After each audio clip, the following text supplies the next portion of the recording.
Halo semuanya, selamat datang di Abu-Abu Berkata, podcastnya Himpunan Mahasiswa Teknik Pertambangan Universitas Syah Kuala. Assalamualaikum warahmatullahi wabarakatuh. Alhamdulillah kita akhirnya Alhamdulillah kita kembali lagi di episode ke-7 Abu Berkata. Malam ini kita ngobrolin tentang lagunya anak-anak HMTP, anak-anaknya KBMTP. Lagu ini ibaratnya kayak lagu Indonesia Raya ya, untuk negara Indonesia itu kayak lagu yang sakral gitu. Kalau untuk anak HMTP juga ada loh teman-teman sekalian. Ngomong kok, aku langsung mulai tanyain dulu nih. Apa kabar teman-teman di Abu Berkata? Semoga sehat selalu. Kayak biasa kita saling doakan. Jadi kita bakalan ngobrolin tentang seni, tentang lagu dengan salah satu kakak yang sangat menginspiratif. Bahkan sampai sekarang ini namanya masih sering disebut-sebut nih sampai kepada adik-adik lain yang baru pasti masih diperkenalin nih kakak ini. Karena jasanya itu bahkan ingat terus sampai nanti angkatan-angkatan yang akan masuk ke teknik pertambangan. Nah, penasaran kan siapa? Dia udah bergabung bersama kita, Kak Nova Ilhami. Halo Kak Nova, Assalamualaikum, apa kabar? Waalaikumsalam, halo. Senang rasanya diundang. Kami udah lama juga pengen undang Kak Nova, cuman baru kesempatan nih, karena lagi banyak juga Kak, tugas-tugas kuliah biasa kan, semester akhir udah. Iya. Jadi, Sama ngerti kok. Kakak sekarang di mana nih posisinya? Kakak ini sekarang tinggalnya di Langsa ya, karena memang kakak domisili Langsa. Cuman kalau untuk bekerja, sekarang kakak bekerja di Kuala Simpang, di kota Kuala Simpang. Oh gitu, sama dong, aku juga orang Kuala Simpang loh. Oh iya. Ya. Oh iya. Di mana tinggalnya di Kuala Simpang? Raffi di Kota Lintang Kak, kakak di mana? Oh, kakak kerjanya di rantau. Kakak kan kerjanya di BSI, unitnya rantau. Cuman kakak juga ada kontrakan sih di daerah Benua Raja. Kakak sementara stay di Benua Raja supaya nggak terlalu jauh kan ke kantor gitu. Baru tahu kalau nggak udah ajakin ngobrol langsung dari kemarin itu. Kak Nova kan angkatan pertama di teknik pertambangan. Ya. Mungkin kakak bisa ceritain dikit gimana awal-awal kuliah tuh di teknik pertambangan, kan masih baru, belum ada abang letting, belum ada adik letting. Bisa tolong diceritain nggak gimana perasaan kakak pertama kali kakak menjadi angkatan pertama di teknik pertambangan Universitas Syah Kuala? Ya, kalau untuk angkatan pertama itu menjadi mahasiswa angkatan pertama tentu banyak suka dan duka ya. Jadi kalau kita bilang dukanya sih seperti misalnya contohnya kita tuh belajar misalnya ada tugas segala macam dari dosen gitu kan, kita tuh harus bisa lebih mandiri dibanding dari jurusan lain yang sudah ada kakak lettingnya gitu kan. Kita harus mencari bahan sendiri gitu, belajar sendiri gitu kan. Tapi ya sukanya itu dengan seperti itu kita tuh membuat jadi lebih kompak satu sama lain gitu. Teman-teman saling membantu satu sama lain untuk seperti misalnya buat kerja kelompok bareng gitu, belajar bareng, ngebahas pelajaran bareng gitu kan. Jadi menurut kakak ya suka dukanya seperti itu. Kita tidak punya kakak letting tapi bisa membuat kita untuk jadi lebih mandiri gitu. Menurut kakak sih seperti itu. Kak, tadi kan itu tentang akademiknya nih. Kalau misalnya awal-awal membangun himpunan tuh gimana Kak? Ada proses seperti apa gitu yang kakak jalan dari kacamata kakak ini gimana nih? Jadi kemarin sempat juga ngobrol sama Bang JP, itu kan dari kacamata Bang JP yang kayak gitu. Kalau dari kacamata Kak sendiri gimana? Kalau himpunan sendiri itu dulu awalnya itu awal-awal masuk ya gini ya, kita kan sama-sama anak baru gitu ya, baru lulus SMA dan kita tiba-tiba menjadi anak kuliah yang nggak punya abang letting atau kakak letting gitu kan. Pada saat itu jujur aja kami juga nggak ngerti pertama apa itu himpunan gitu kan, belum ngerti gitu. Tapi pada saat itu alhamdulillah ada kakak-kakak letting dan abang-abang letting dari jurusan teknik lain yang membantu kami juga kan gitu kan. Mereka mengarahkan kami untuk membuat dulu namanya ADART gitu kan sebelum himpunan itu terbentuk kan. Kemudian setelah kita buat ADART, kemudian terbentuklah yang namanya ada dulu BPHMTP gitu kan. Itu cikal bakal terbentuknya kemudian HMTP. Jadi di tahun-tahun awal itu kita memang belum ada himpunan. Jadi dulu namanya masih Badan Pelaksana Himpunan Mahasiswa Pertambangan gitu, teknik pertambangan. Jadi ya seperti itu sih dulu awal-awalnya gitu. Dimulai dari ADART, BPHMTP dan kemudian barulah kita bentuk himpunan itu di tahun kedua, mulai bentuk himpunan gitu. Di tahun 2013-nya itu. Kalau itu kan tentang himpunan, berarti kan awal-awal benar-benar fondasi semuanya gitu. Kalau tentang budayanya itu gimana sih Kak, awal Kakak ada ide sama abang-abang dan kakak-kakak lain itu ada cetusan, ada buah pikiran itu kita harus buat nih budaya tambang gitu. Jadi kita ini ada ciri khas budaya kan, ciri khas untuk ke depan-depannya. Kayak kami kan menjalankan budaya yang sudah dikembangkan di abang-abang dan kakak-kakak. Karena itu kan identitas kita kan, yang menandakan bahwa kita ini anak teknik pertambangan. Apa sih awal-awal yang kakak dan abang-abang bisa mencetus budaya tambang? Nah itu kan awalnya dulu karena kita masih balik lagi karena masih jadi letting pertama, kita kan belum punya apa-apa nih gitu. Sedangkan kalau kita lihat teknik lain seperti teknik sipil atau teknik lainnya, mereka tuh udah punya acara masing-masing gitu, udah punya program masing-masing gitu kan.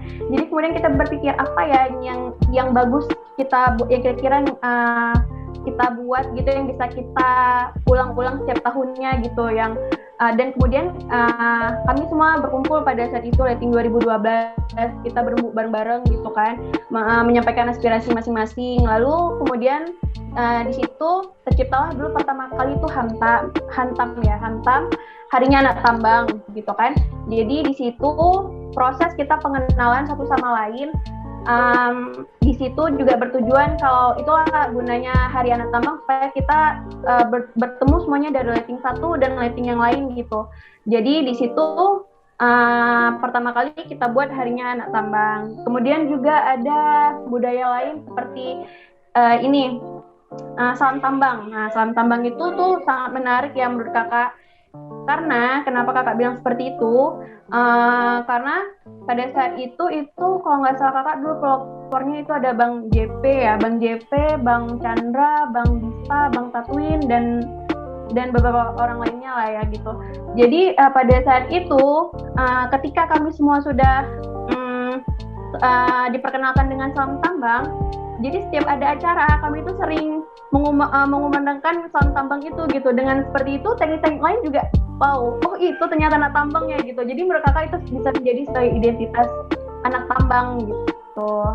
Terus lagi ya budaya tambang ya seperti Mas Tambang itu nggak jauh beda lah kayak salam tambang juga intinya gitu kan. Terus ada kayak arak-arakan gitu. Itu kalau arak-arakan sendiri kakak sangat setuju ya, itu kurang lebih seperti penghormatan terakhir untuk teman-teman kita yang bentuk sukacita kita kepada teman-teman yang sudah berhasil melewati studi, berjuang melawan studi skripsi mereka gitu kan, sebagai bentuk penghormatan kita kepada mereka yang akan menapaki tangga berikutnya setelah mahasiswa gitu kan.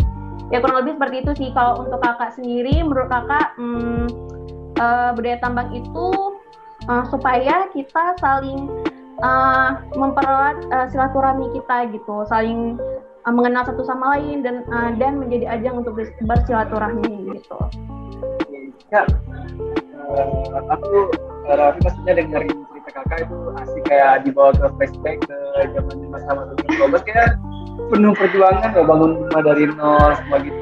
Tapi emang kayak gimana ya, yang kakak sama sekarang itu ya terasa di kami juga. Jadi nggak ada yang benar-benar dibuat kayak wasting time, itu benar-benar semuanya memang priceless lah, nggak ternilai gitu usaha dan nama kakak. Enggak, jadi aku juga dengar tentang Mas Tambang. Kan kita tahu nih kakak kan pencipta Mas Tambang. Gimana sih kakak bisa muncul di ciptain lagu Mas Tambang yang keren kayak gitu? Ya untuk Mas Tambang sendiri itu dulu awalnya lebih ke gini ya sebenarnya kan teman-teman yang lain itu sudah kakak sebenarnya salah satu yang tidak terlalu aktif dulu waktu pada masa pembentukan himpunan. Kakak sebenarnya masuk juga di dalam, tapi tidak seaktif teman-teman yang lain. Ada beberapa teman yang begitu aktif di dalam himpunan kan, seperti contohnya Bang Dista, Bang JP, Bang Yudi dan lain-lain. Mereka tuh sangat aktif ya. Jadi kakak berpikir mereka sudah memberikan banyak hal untuk himpunan gitu kan. Pada saat itu juga Bang Reza, kalau nggak salah kakak juga udah memberikan lambang untuk HMTP. Dulu pencipta itu yang buat desainnya itu Bang Reza kalau kakak nggak salah ya. Terus seperti Bang Dista dan kawan-kawan yang sudah buat Selam Tambang. Terus kakak berpikir apa ya yang bisa kakak kasih gitu, yang kira-kira yang kakak mampu, kakak kuasai, tapi kakak berikan untuk himpunan. Kemudian kakak berpikir, oh kakak kan suka main musik nih, terus kadang juga suka bikin lagu. Oh kenapa enggak gitu kan, kita buat satu lagu, satu karya untuk himpunan kita gitu kan. Yaudah itu sih sebenarnya cikal bakal kenapa adanya Mars Tambang sendiri gitu. Keren. Respect. Kak, lirik-liriknya itu kakak nulis sendiri? Itu tuh sebenarnya pada saat itu ya pertama kakak buat dulu liriknya gitu. Itu kakak sepotong gitu kan, kalau lagi ada inspirasi kakak buat lagi sepotong gitu kan. Waktu liriknya udah panjang baru kemudian kakak kirim ke Bang Yudi. Pada saat itu kakak kirim ke Bang Yudi selaku ketua himpunan kan, kakak kasih ke Bang Yudi, terus direvisi gitu, dilihat sama Bang Yudi. Oh kata-katanya mungkin ada beberapa kata yang mungkin kurang mengena gitu kan, nanti ada juga yang direvisi sama Bang Yudi gitu kan, dibantu perbaiki gitu. Alhamdulillah Bang Yudi pun sangat welcome, dan kemudian setelah sudah direvisi, kemudian Bang Yudi minta kakak untuk ngerekam lagu itu, terus kakak rekam seadanya. Pada saat itu cuma pakai handphone aja rekamnya gitu kan, terus dikirim ke grup tambang. Dulu masih Facebook dulu kan, masih zaman Facebook ya kan. Terus kan dikirim ke Facebook supaya teman-teman yang lain ngedengar lagunya. Jadi pada saat pertama kali kita nyanyiin bareng-bareng itu pada saat ulang tahun teknik pertambangan, ulang tahun himpunan pertambangan pada saat itu bulan Desember. Itulah pertama kali kita nyanyiin bareng-bareng lagunya gitu. Berapa lama ya kak proses pembuatan Mas Tambang itu? Kakak ambil waktu berapa lama nih dari lirik baik sampai akhir finishing lagunya benar-benar? Lama ya? Estimasi waktunya nggak sampai setahun sih, cuman berapa bulan, tapi kurang lebih mungkin sekitar 3 bulanan gitu. Pada saat itu kakak juga coba-coba cari inspirasi kan dari lagu-lagu himpunan yang lain gitu, mars yang jurusan lain gitu kan, bagaimana sih mars mereka. Jadi maksudnya kita tuh nggak boleh kata-katanya tuh nggak boleh, maksudnya harus bermakna juga seperti lagu-lagu mars yang lain gitu. Makanya pada saat itu kakak juga banyak cari inspirasi dari yang lain gitu, makanya bisalah tercipta akhirnya liriknya itu gitu. Berarti kan kakak suka nyanyi nih, sampai sekarang masih rutin latihan gitu atau gimana? Sebenarnya itu cuman hobi samping aja sih. cuman hobi dan kebetulan suka, jadi ya kenapa enggak kita kasih sesuatu yang kita bisa gitu kan untuk himpunan gitu. Menurut kakak nih, di dalam pandangan kakak, kira-kira setelah kakak selesai buat Mas Tambang dan dinyanyikan terus sampai sekarang, bahkan sampai tahun depan, pasti Mas Tambang kakak buat tuh pasti akan terus dinyanyikan, dimanapun itu. Kalau kakak ada nyeriin, kalau kakak baca atau gimana, itu kakak perasaannya gimana? Perasaannya ya senang pasti gitu kan, karena secara nggak langsung berarti kita udah memberikan sesuatu yang disenangi oleh adik-adik, oleh teman-teman semuanya gitu kan, merasa bahwa oh ternyata ada nih sesuatu hal yang bisa kita ciptakan juga ya, ternyata yang bermanfaat untuk orang lain gitu. Ya senang lah tentunya, terima kasih banyak lah untuk semuanya yang sudah mengapresiasi kan gitu. Kak, kalau misalnya kakak disuruh memilih nih, kenangan apa yang paling kakak sukai selama kakak kuliah Gitu nih teman-teman. Bagian mana yang paling berkesan di kakak? Kenangan yang paling berkesan. Apa ya? Mungkin dihantam kali ya, karena kakak merasa dihantam itu di situ awalnya kita tuh disuruh acting gitu kan, disuruh kayak serem-serem gitu kan. Sebenarnya susah acting serem, tapi karena memang harus seperti itu dulu kan. Ya udahlah, coba gitu kan.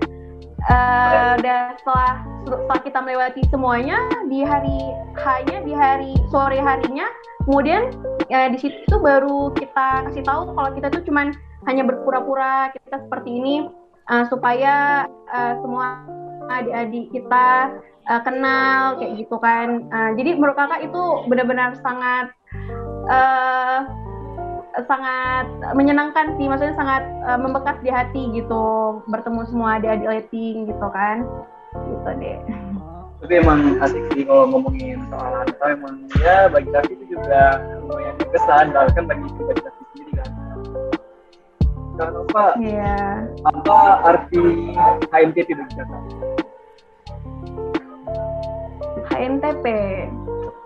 HMTP itu benar-benar sangat penting ya menurut kakak. Untuk menurut kakak pribadi ya sangat berkesan karena bergabung di himpunan sendiri, jujur ya kakak sangat menambah wawasan. Misal contohnya kayak gini, kita tuh banyak teman, kita masuk ke himpunan, semakin kita banyak bertemu dengan orang-orang lain gitu, terus kita belajar gimana cara ngomong di depan umum gitu kan, gimana memperluas pertemanan, memperluas networking, terus ya intinya yang paling berkesan itu ya melatih public speaking kita gitu. Kalau kita di himpunan kan kita jadi sering bersosialisasi ya, jadi menurut kakak itu sangat membantu soft skill kita. Tentunya kalau misal akademik itu penting, sangat penting, tapi menurut kakak untuk berorganisasi itu tidak kalah lebih penting gitu. Jadi menurut kakak dua-duanya penting gitu sih kalau menurut kakak ya, sangat berkesan untuk kakak himpunan itu. Ya benar, kalau bagi Rafi sendiri HMTP ini juga jadi wadah kan, misalnya kita ini memang tempat kita belajar ya di sini gitu, selain kita belajar bersosialisasi gitu untuk kehidupan masyarakat kan, kita nggak tahu lagi nih di mana selain di HMTP kalau kita nggak main yang di organisasi di luar ya. Maksudnya kan lebih enak main di sini aja gitu, maksudnya kita sama keluarga sama-sama seangkatan, kita itu kan membangun nama keluarga ini jadi lebih besar. Secara nggak langsung itu kan juga menambah kapasitas diri kita kan, jadi memang benar-benar ya nggak ada yang sia-sia deh kalau kita main di HMTP. Iya benar. Kenapa? Tadi kan Rafi udah dengerin kakak banyak pengalaman berkesan, kenangan berkesan sama abang-abang yang kakak angkatan 2012. Nah, ada pesan nggak kak untuk mereka gitu, untuk teman-teman kakak dan abang-abang di angkatan 2012, mungkin mereka nanti dengerin podcast ini, itu kakak mau nyampein apa gitu? Apa ya? Kalau mereka nonton, ya udah sih, apa ya yang mau disampaikan?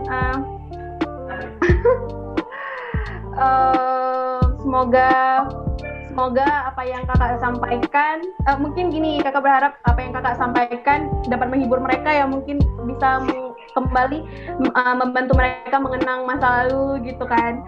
Jadi ya semoga podcast ini dapat membuat mereka senang. Soalnya memang nggak ketemu sih, jujur aja kan, kita kalaupun ketemu kan soalnya beda-beda pot dan tinggalnya, ada yang bahkan beda negara, ada yang sekarang di luar negeri juga tinggalnya gitu kan. Jadi ya gini, palingan dari WA, komunikasi dari WA atau video call gitu. Walaupun mereka menonton podcast ini ya semoga aja mereka kembali mengingat lagi masa lalu seperti apa gitu kan. Kapan kak terakhir kali ngumpul rame-rame gitu? Wah udah lama banget tuh. Kakak kan kebetulan dari kakak kan tahun 2017 ya tamatnya. Itu kakak balik ke Langsa. Udah gitu itu terakhir kali ke Banda Aceh itu 2018. Udah lama ya kak ya? Iya, udah lama banget memang. Soalnya beda-beda kota semua kan, pada kembali ke kota masing-masing kan gitu. Ada yang lanjut sekolah, ada yang udah kerja. Jadi memang udah susah sih kalau memang mau ngumpul gitu. Semoga nanti suatu hari ada Rini Akbar ya, yang bisa ngumpul semuanya ya. Coba ada ini. Kak, tadi kan kata-kata untuk angkatan kota. Kalau untuk adik-adik sekarang lagi himpunan atau kedepannya bakal masuk ke keluarga kita, kakak ada pesan apa nih yang ingin kakak sampaikan? Mungkin sedikit motivasi untuk kami gitu. Untuk adik rating, ya mungkin gini ya. Ini kan sekarang lagi kita bersama-sama tahu kalau ini sekarang lagi pandemi ya. Lagi pandemi, kakak berharap walaupun sekarang situasi lagi seperti ini, mungkin sebagian adik-adik yang ada yang belajar online gitu, tidak offline kan, kakak berharap tidak semangat adik-adik, terus pokoknya intinya tetap semangat, terus juga tetap berkreativitas juga. Ingat aja gitu, terkadang kita ada datang titik jenuh ya, kalau kita lagi sekolah tuh lagi kuliah, terkadang memang ada titik jenuhnya, tapi ingat aja ketika datang titik jenuh kita harus ingat kembali gimana perjuangan kita awal masuk kuliah sehingga kita bisa berkuliah di teknik pertambangan gitu. Kembali ingat semua perjuangan kita, jangan sampai hanya gara-gara jenuh kita jadi malas belajar, kita jadi ketinggalan pelajaran gitu. Pokoknya ingat kembali semua perjuangan yang udah kita kerahkan ketika awal kita masuk kuliah. Kakak berharap semoga perjuangan itu tidak pernah luntur gitu, harus tetap semangat gitu. Adik-adik semuanya. Nah, dengerin tuh teman-teman, itu udah dapat sedikit motivasi dari Kak Nova. Nggak boleh malas-malas belajar kalau tentang corona kayak gini, kita harus join Zoom. Ini join Zoom tapi kameranya dimatiin, yang nonton malah pada tidur, terus ngomong sendiri. Aduh. Jadi teman-teman di rumah harus banyak nih yang bisa diambil dari episode kali ini, sangat menginspirasi. Banyak kita dengar sejarah baru yang kita belum pernah dengar, karena kan ini memang benar-benar cikal bakal budaya kita. Nah, semoga budaya ini bisa terus kita jaga, kita sering nyanyikan bersama, bahkan di event apapun kita harus bangga bahwa kita, inilah identitas kita, inilah kita. Mari sama-sama kita jaga dan tetap kumandangkan tentang HRD. Oke, itu aja podcast tentang episode kali ini. Yang rasa kita udah di penghujung episode. Sampai ketemu di episode selanjutnya. Terima kasih, Kak Nova. Assalamualaikum. Iya, sama-sama. Makasih. Waalaikumsalam.